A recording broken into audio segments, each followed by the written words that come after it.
Hello and welcome. This video provides an example of a business email that represents a common type of scam.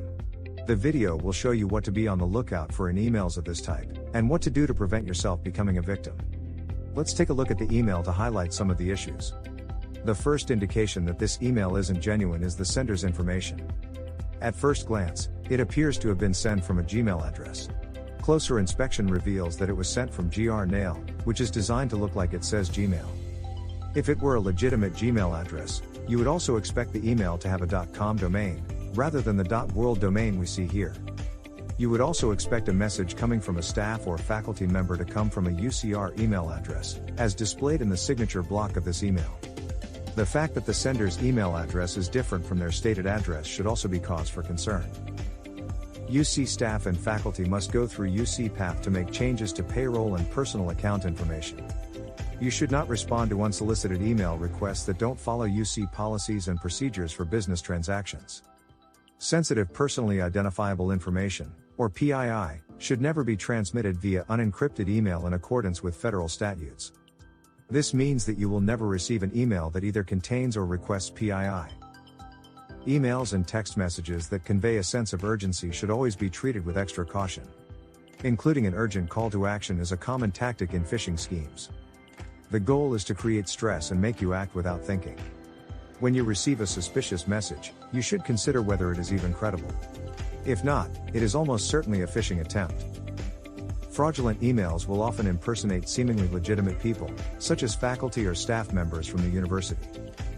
Remember, the attackers want you to think the email is legitimate, and their goal is to get you to trust them. If you suspect an email is fraudulent, you should hover over any links to see where they point. In this instance, hovering over the link reveals that it points to a non-UCR URL that is different to the one displayed. This is also suspicious because you would expect an email link to point to an email address. As you have already seen, these types of scams are circulated via email. They are also circulated via text message. If you have posted your phone number to social media accounts, you will be particularly susceptible to getting scams via text. Regardless of how you receive the message, the scammers will ask you to take a specific action. If you receive a suspicious communication, don't respond. Instead, notify the UCR Security Information Office using the Phish Alarm reporting tool. Spear phishing attacks are developed by cyber criminals to impersonate or compromise specific organizations, or even specific individuals. Impersonation and spear phishing emails are becoming more sophisticated and often look like authentic communications. In recent years, many top corporations, high-level executives, and even media outlets such as the Associated Press and Twitter have all fallen victim to spear phishing attacks. Universities are no exception. Educating our staff and faculty and conditioning their responses and actions is essential to help protect our campus community. Here are some tips you can use to protect yourself from scams. The first consideration you should make is to always be cautious. Don't automatically trust a message.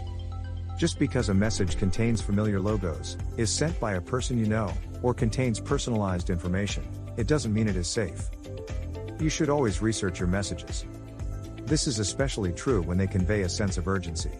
Remember, a fraudulent email may even appear to come from someone you know or trust, including your supervisor or coworkers. These types of emails are designed to make you want to download an attachment, give the scammers your account information, or even reroute business payment information. Make sure you do your due diligence by checking with the sender through a valid communication route such as through the UCR directory. Don't post or provide personal information on social networking sites. Scammers use internet data mining to collect personal information to seem more authentic.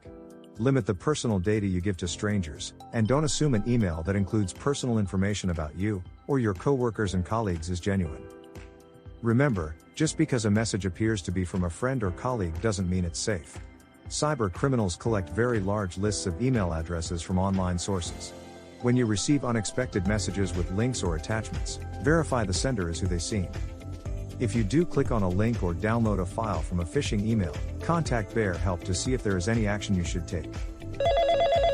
Hello, I clicked a link in a phishing email by mistake. I can help you to fix any issues. If you have not interacted with an email but believe it to be a phishing attempt, report it to the ITS Information Security Office using the Phish Alarm reporting tool. You should carefully examine any unsolicited or suspicious communications and report anything that doesn't look right. Thank you for watching.